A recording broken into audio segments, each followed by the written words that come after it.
கிட்ட பேச போற மணிக்கணக்கா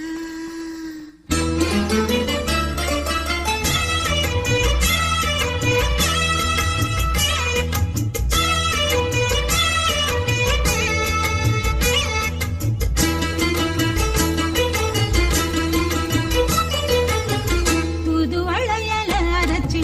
தொண்டையில தான் நினைச்சி மாமன் கிட்ட பேச போற மணிக்கணக்கா